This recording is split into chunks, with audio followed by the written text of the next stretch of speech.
Nettie Boone wrapped a length of heavy chain around the iron lifting ring, bolted to the top of the millstone, threaded the chain through a hand-crank winch she had anchored to the ceiling beam, and began to turn. The winch groaned, the chain pulled taut, and the 400-pound granite millstone, a slab of French buhr that had been sitting in the exact same position since before Nettie's mother was born, shifted for the first time in 43 years. Welcome back to the hollow.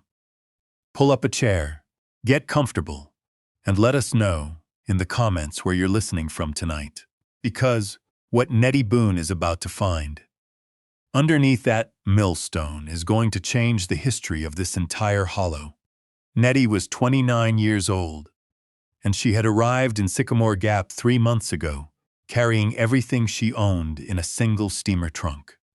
She had come from the lowlands, from a marriage that had ended not in violence but in slow, suffocating silence. Her husband, a clerk in a feed store in Lexington, had simply stopped speaking to her, not in anger, in indifference. One morning, Nettie had woken up, looked at the ceiling of a house that had never felt like hers, and understood that if she stayed another year, the silence would swallow her entirely. She had packed her trunk, taken the $47 she had saved from selling her mother's quilts, and bought a one-way ticket on the L&N Railway into the mountains. She had no plan. She had no family waiting. She had a memory, a single golden memory from when she was 7 years old, visiting her great-aunt Cora in a hollow so deep the sun only reached the creek at noon. The memory was of a stone building by the water, a heavy wheel turning, and the warm, sweet smell of freshly ground corn. When Nettie arrived in Sycamore Gap and asked about the old grist mill, the woman at the post office had looked at her as if she'd asked about the moon. "The Boone Mill?" the woman said, adjusting her spectacles. "Honey, that place has been shut since the Hoover administration. Millstone cracked, or the race silted up, or some such. Old Ezra Boone just locked the door one day and walked off. Nobody's been inside since." "Who owns it now?" Nettie asked. "County, I reckon. Ezra never paid the back taxes. They've been trying to auction it for years, but nobody wants a building you can't use. The whole structure's probably rotten through." Nettie found the county tax office the next morning. The clerk, a thin man with ink-stained fingers, pulled the file for the Boone Mill property. 12 acres on Sycamore Creek, including the stone mill building, a collapsed wooden grain shed, and water rights to the mill race. Total back taxes owed: $14. Starting auction bid: $3. Nettie paid $3 and walked out with the deed. She drove up the hollow in a borrowed truck, following a road that got narrower with every mile, until it was barely a pair of ruts through the rhododendron. The creek appeared on her left, talking steadily over the rocks, and then, around a bend thick with hemlock, she saw it. The Boone Mill sat at the edge of Sycamore Creek, like something that had grown out of the mountain itself. The walls were 2 feet of solid fieldstone, quarried from the creek bed and stacked without mortar, in the old dry-laid tradition. Each stone fitted so precisely that after 100 years, no gap was wider than a knife blade. The roof was hand-split cedar shake, silver with age but intact, not a single sag or hole. The wooden overshot waterwheel on the south side was another matter. Half the paddles were gone, the axle was seized with rust, and a young sycamore tree had grown straight up through the wheel, its white bark gleaming between the spokes. Nettie walked to the front door. It was a single slab of chestnut, 4 inches thick, secured by an iron hasp and a padlock so corroded. The keyhole was solid rust. She didn't have a key. She went back to the truck, got a cold chisel and a hammer, and spent 20 minutes working the hasp pins out of the stone. The hasp fell away and the door swung inward on hinges that screamed loud enough to scatter the crows from the hemlocks. She stepped inside. The interior was a single room, roughly 30 feet square, with a ceiling high enough to accommodate the grinding mechanism. Light came through two small windows on the east wall, thick with cobwebs and grime, casting two gray rectangles on the stone floor. The air was dense, cold, and smelled of old grain, damp stone, and something mineral she couldn't identify. In the center of the room sat the millstone assembly. A massive lower bedstone, 5 feet across and 8 inches thick, was set permanently into the stone floor. On top of it rested the runner stone, the upper millstone that did the actual grinding, equally massive. The runner stone was connected by an iron spindle to the wooden mechanism above, which was connected by gears and belts to the waterwheel axle outside. Everything was still, frozen, preserved in its last moment of operation, like a clock that had simply stopped. Nettie circled the millstone, running her fingers along the grooved surface.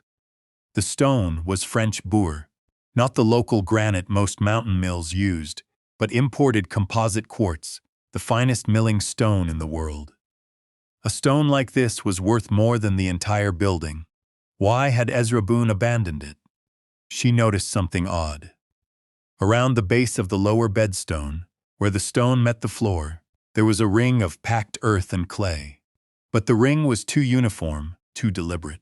It wasn't natural settling. Someone had hand-packed clay around the base of the millstone, sealing it to the floor like a cork in a bottle. Nettie knelt and picked at the clay with her fingernail. It was hard as plaster on the surface, but underneath it crumbled. She dug a small channel with her pocket knife. The clay was at least 6 inches deep, packed tight, completely encircling the base. Someone had gone to extraordinary effort to seal this stone to the floor. She stood up and looked at the grinding mechanism above. The wooden gears were intact. The leather belts were dry but not rotted. The iron spindle that connected the runner stone to the power train was locked in place with a heavy iron pin. If she could get the water wheel working, the mill could grind again. But first, she needed to inspect the stones. And to inspect the bedstone properly, she needed to lift the runner stone off the top. That night, lying on a bedroll she had laid out on the mill floor. Because the collapsed grain shed was the only other structure, and it was open to the sky, Nettie couldn't stop thinking about the clay ring. Why would someone seal a millstone to the floor? The whole point of a grist mill was that the stones needed regular dressing, chipping and re-grooving the grinding surfaces. To dress the stones, you had to lift the runner stone off the bedstone. If you sealed them together, you couldn't maintain them. The mill would grind poorly and eventually stop working entirely. Unless the person who sealed the stones didn't want anyone to lift them. Unless the point wasn't to keep the stones together. The point was to keep someone from looking underneath. The next morning, Nettie drove into Sycamore Gap to buy chain and a hand-crank winch from the hardware store. The owner, a heavy-set man named Corbin, looked at her purchase with mild interest. "You fixing something up at the old mill?" he asked. "Going to try," Nettie said. "Well," Corbin said, wrapping the chain in brown paper, "you might want to talk to Wade Sutter before you get too deep into that project. He's had his eye on that property for years." "Who's Wade Sutter?" "Runs the consolidated feed operation down in the valley. Biggest grain dealer in 3 counties. He's been buying up every small mill and grinding license in the region. Likes to keep things centralized, if you know what I mean." Nettie didn't know what he meant, but she filed the name away. Back at the mill, she bolted the winch to the strongest ceiling beam, wrapped the chain around the iron lifting ring, and began to crank. The millstone resisted. The packed clay held it like cement. Nettie cranked harder, her arms burning, the winch clicking 1 notch at a time.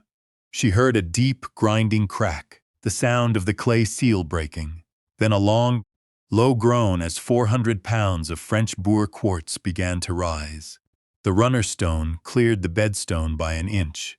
Cold air rushed up from below, carrying a smell that made Nettie stop cranking. It wasn't the mineral smell of stone. It was the sharp, unmistakable scent of old paper.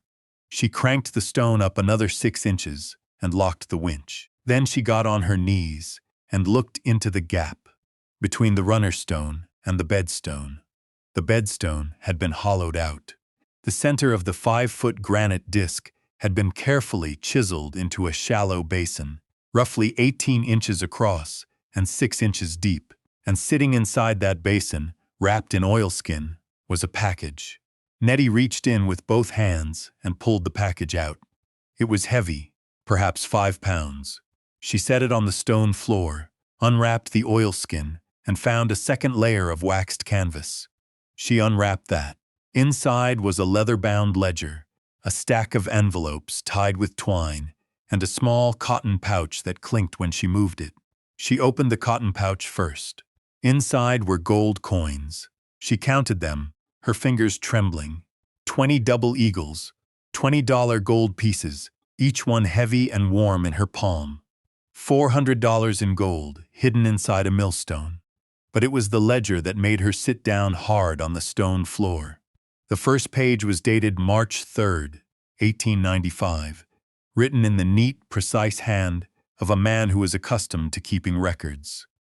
The heading read, "The account of Ezra Boone, Miller, Sycamore Gap, against the Consolidated Grain Company and its agent, Wade Sutter Sr."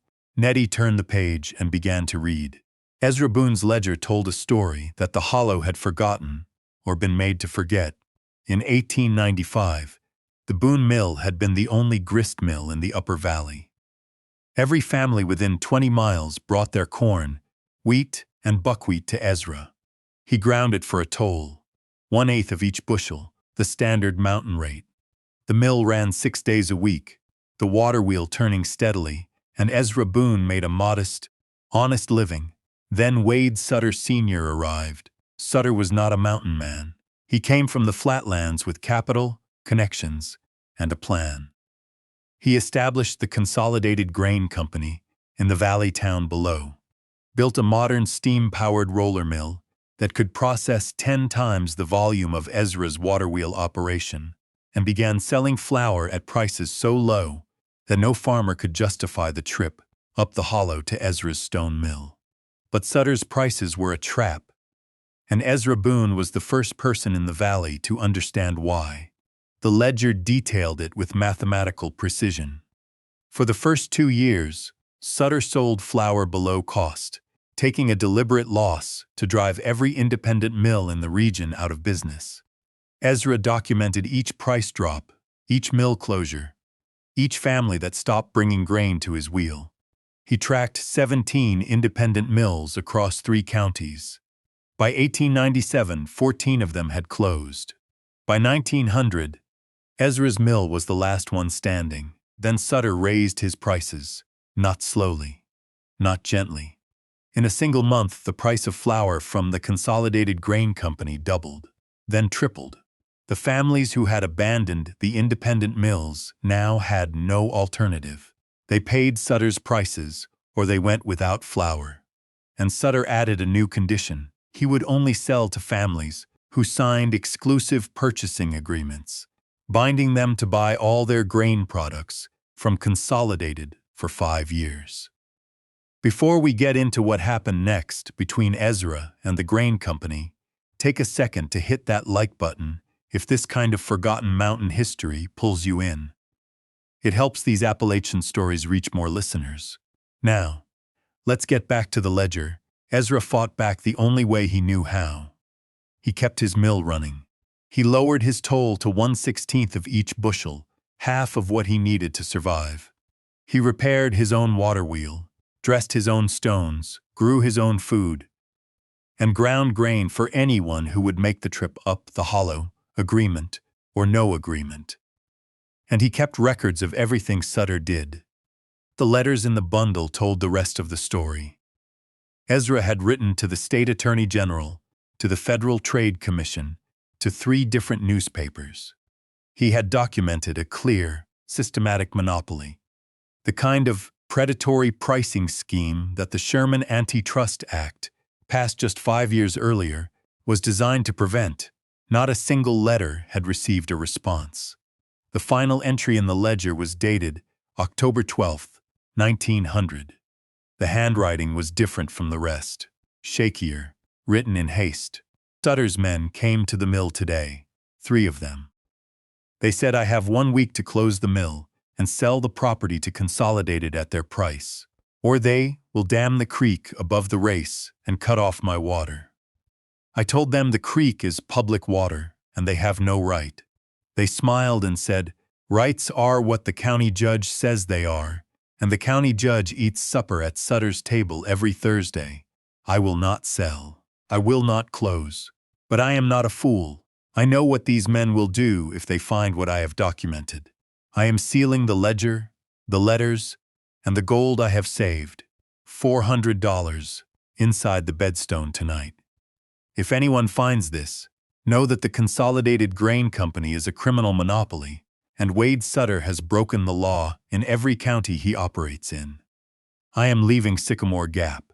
I cannot fight them alone. But the evidence stays with the mill.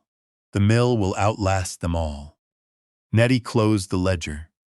She sat on the cold stone floor of the mill, the gold coins heavy in her lap, the letters scattered around her, and tried to understand the scale of what she had found. Ezra Boone hadn't abandoned the mill because the millstone cracked, or because the race silted up, or because the business failed. He had been driven out by a deliberate, illegal monopoly. And before he left, he had hidden the proof inside the one object in the building that was too heavy for anyone to casually move. But that was 1900. This was 1943. 43 years had passed. Was the Consolidated Grain Company still operating? Nettie already knew the answer. When Corbin at the hardware store had mentioned Wade Sutter, he hadn't said senior. He had said Wade Sutter as if there were only one. The son had inherited the father's business, and, apparently, his methods. Nettie carefully rewrapped the ledger and the letters in the oilskin. She put the gold coins back in the cotton pouch. She lowered the runner stone back onto the bedstone, but she did not reseal it with clay. Instead, she carried the entire package to her truck and drove it to the Sycamore Gap post office. She mailed a single letter. It was addressed to the Federal Trade Commission, Office of Price Controls, Washington, D.C. Inside the envelope, she placed a 4-page summary of Ezra Boone's ledger, transcribed in her own handwriting, along with a request for investigation under the Emergency Price Control Act of 1942, a wartime law that gave federal investigators extraordinary power to prosecute price-fixing and monopolistic behavior. Then she drove back to the mill and began working on the waterwheel. The sycamore tree growing through the wheel had to come down first. She spent 2 days with a handsaw and an axe, cutting the tree in sections, pulling each piece free without damaging the remaining paddles. Then she pulled the axle, cleaned the bearings, and greased them with tallow she rendered from a side of salt pork. She rebuilt 7 paddles using chestnut planks she salvaged from the collapsed grain shed. On the 3rd morning, she opened the sluice gate on the mill race, and water that had been pooling uselessly for 43 years surged down the channel, hit the paddles, and the water wheel began to turn. The sound it made, a deep, rhythmic groaning of wet wood and iron, echoed off the stone walls of the hollow. It was a sound that hadn't been heard in Sycamore Gap in over 4 decades. Families came out of their cabins and stood on their porches, listening. Children ran down to the creek to watch the wheel. Old Ruth Hensley, who was 87 and remembered Ezra Boone grinding her mother's corn, walked all the way down from her cabin on the ridge, leaning on a hickory cane. She stood at the edge of the mill race, listening to the wheel, tears running silently down the deep creases of her face. "Lord have mercy," she whispered. "I thought I'd hear that wheel again when I got to heaven. Didn't expect to hear it on this side." Nettie dressed the millstones with a handpick, recutting the furrows that channeled the grain from the center to the edge. She cleaned the hopper, repaired the chute, and oiled every gear, belt, and bearing in the mechanism. By the end of the first week, the Boone mill was grinding corn again. The first family arrived on Saturday morning. A woman named Pearl Osborne, carrying a 20-pound sack of dried corn on her hip and a baby on the other. She had walked 4 miles up the hollow because Wade Sutter's Consolidated Grain Company had raised the price of cornmeal for the 3rd time that year, and she couldn't afford it anymore. Nettie ground Pearl's corn for the traditional toll, 1/8 of the bushel. Pearl left with 17.5 pounds of fresh ground meal, still warm from the friction of the stones. By the second Saturday, there were 6 families waiting at the mill door before dawn.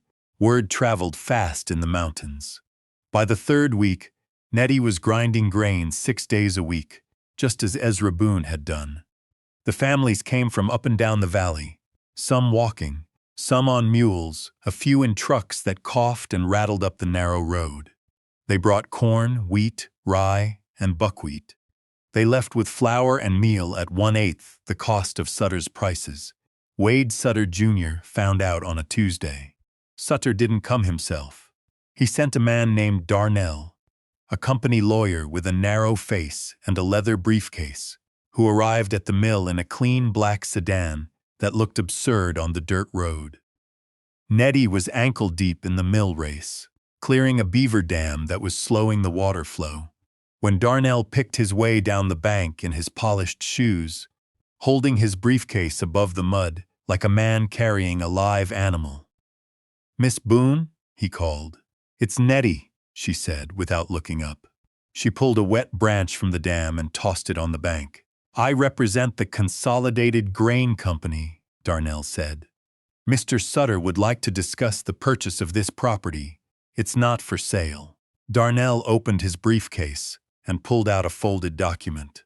"Mr. Sutter is prepared to offer you $75 for the mill, the water rights, and the 12 acres. That's 25 times what you paid." Nettie straightened up, wiping her muddy hands on her trousers. She looked at Darnell for the first time. He was perhaps 40, with careful eyes that avoided direct contact, like a man who was accustomed to delivering bad news through paperwork rather than conversation. "The millstones alone are worth more than $75, Nettie said. "French buhr quartz. You couldn't buy a replacement for under 200. "The offer is for the complete property," Darnell said, his voice flat and rehearsed. "Mr. Sutter believes the structure is a safety hazard. The county has expressed concern about the condition of the mill race and the potential for flooding downstream." "The county hasn't expressed concern about this mill race in 43 years, Nettie said. "The only flooding downstream is Sutter's prices." Darnell's careful expression didn't change. He placed the document on a dry rock near the bank. "I'll leave the offer. Mr. Sutter hopes you'll reconsider. He also asked me to mention that operating a commercial milling operation requires a county business license, a health inspection certificate, and compliance with the state weights and measures code. He would hate for you to face difficulties with the county over paperwork." "I'm sure he would," Nettie said. Darnell picked his way back up the bank, got into his sedan, and drove away without looking back. The next morning, a county health inspector arrived. He walked through the mill, made notes on a clipboard, and told Nettie that her grain storage did not meet the county code for rodent prevention. She had 30 days to comply, or the county would order the mill closed. Nettie looked at the mill. The walls were 2 feet of solid stone. There was not a rat hole in the building. She had checked every inch. The health inspector's report was a fabrication, and they both knew it. "Who sent you?" Nettie asked. "The county health department," the inspector said, not meeting her eyes. "Who on the county health board owns stock in the Consolidated Grain Company?" Nettie asked. The inspector left without answering. Nettie didn't panic. She had expected this. She had read Ezra Boone's ledger carefully enough to know that Sutter's playbook hadn't changed in 43 years. First the offer, then the threat, then the county pressure. Then, if none of that worked, something more direct. She drove to the county seat and filed her business license application, her health inspection appeal, and her weights and measures compliance form on the same afternoon. She paid every fee, met every requirement, and attached a letter from old Ruth Hensley, who turned out to be the oldest living graduate of the county school system, certifying that the Boone Mill had operated continuously and safely from 1872 to 1900 without a single health complaint. The county clerk, a young woman who clearly had no love for the Consolidated Grain Company, stamped every document and handed Nettie her operating license with a small, tight smile.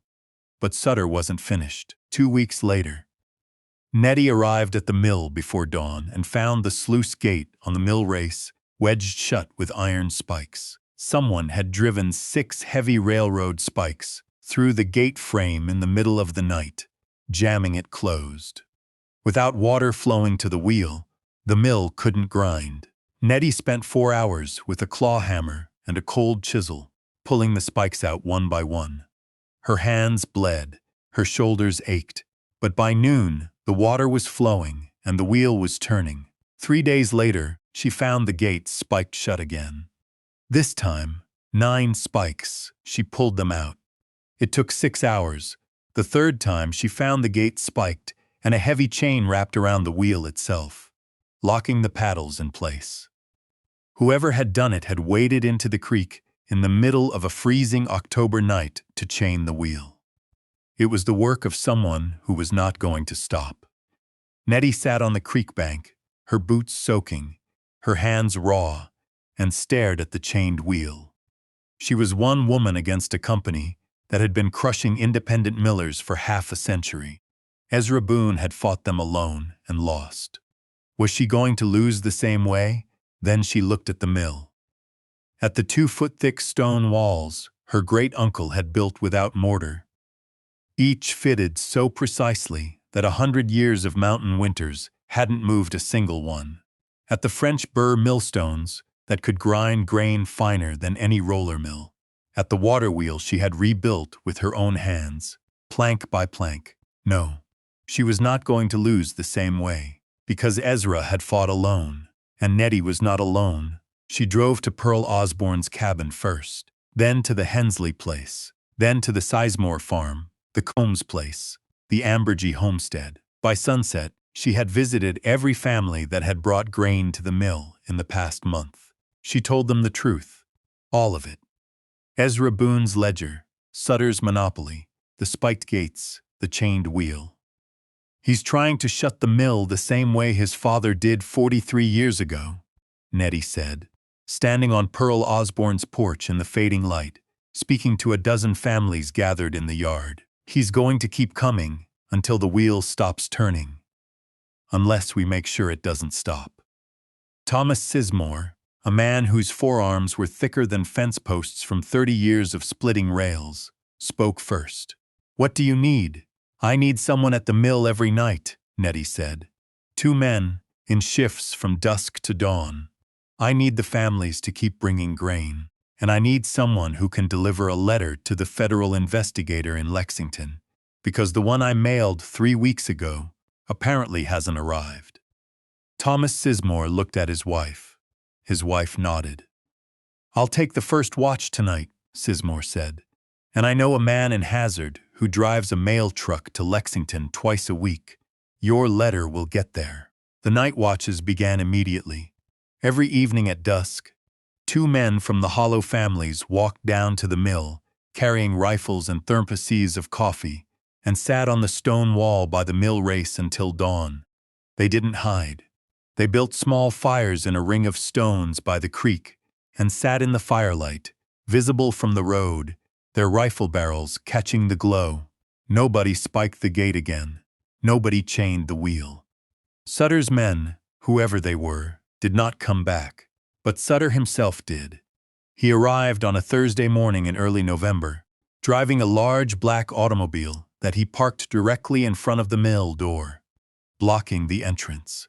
Wade Sutter Jr. was a man in his mid-50s, built like his father's ambitions, large, soft in the middle, wearing a gray wool suit that cost more than most families in the Hollow earned in a year.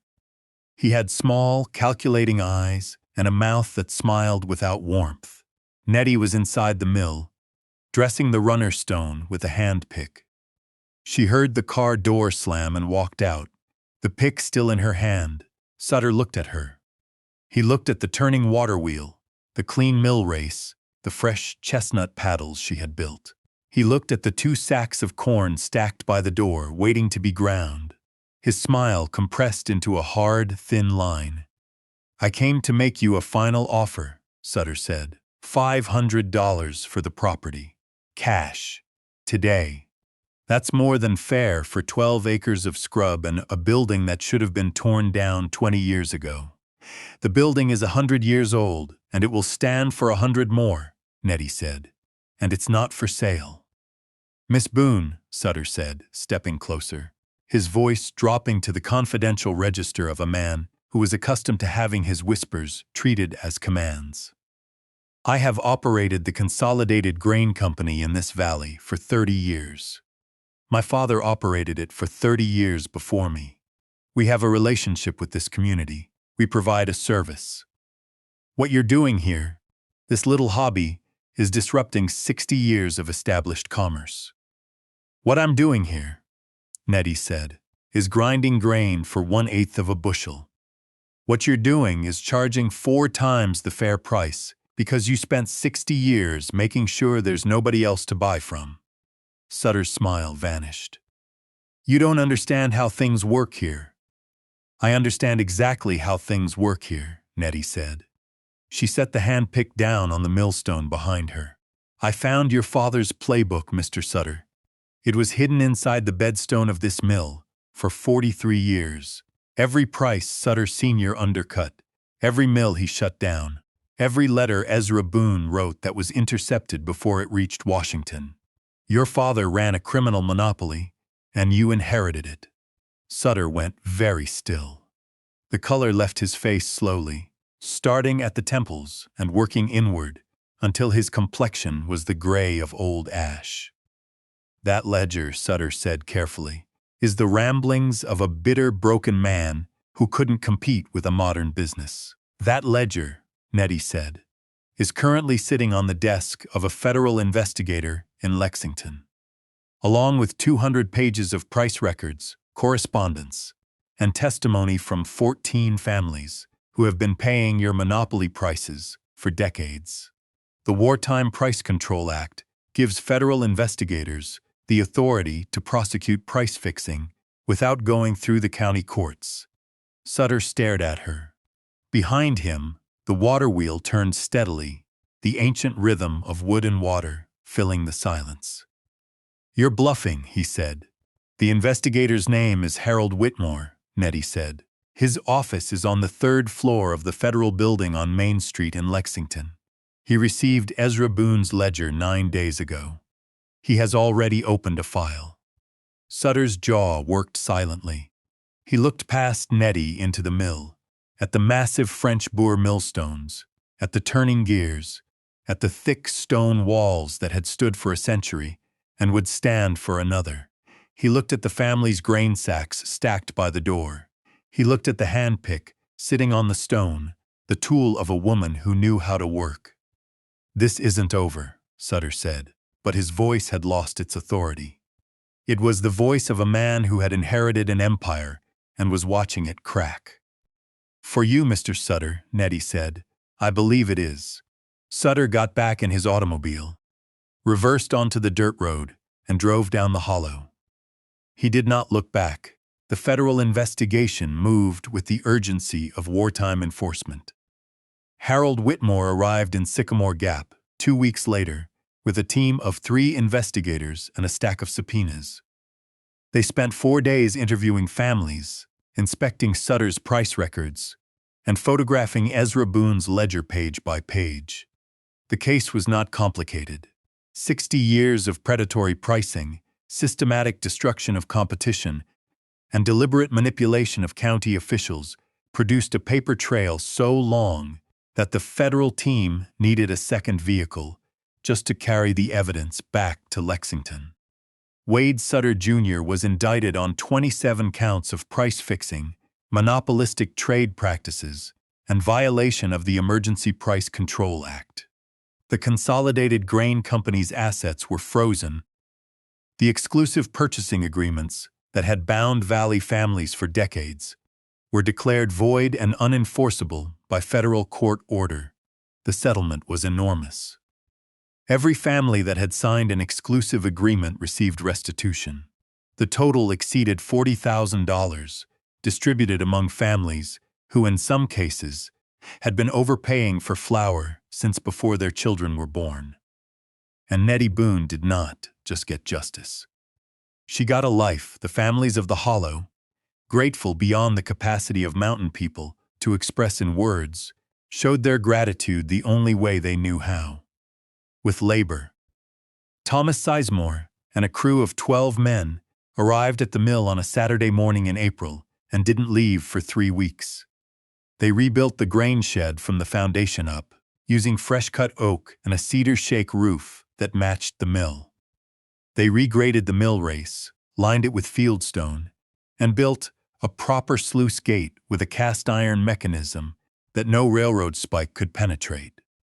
They repaired the waterwheel completely, replacing every paddle, returning the axle on a lathe borrowed from the county machine shop, and fitting new bronze bearings that would last 50 years. Pearl Osborne organized the women of the Hollow to whitewash the interior of the mill, oil the gears, and build a small counter and shelving where families could wait while their grain was ground. Ruth Hensley, 87 years old and too frail to lift a brush, sat in a chair by the door and supervised, pointing her hickory cane at any spot that wasn't done to her satisfaction. The 20 gold double eagles Nettie had found in the millstone, $400. She used to buy proper milling equipment, new grain screens, a bolting cloth for fine flour, a set of copper measures certified by the State Weights and Measures Office. She had a brass plaque made and mounted it on the stone wall beside the door. Boone Mill, 1843, Rupand, 1943. Independent forever.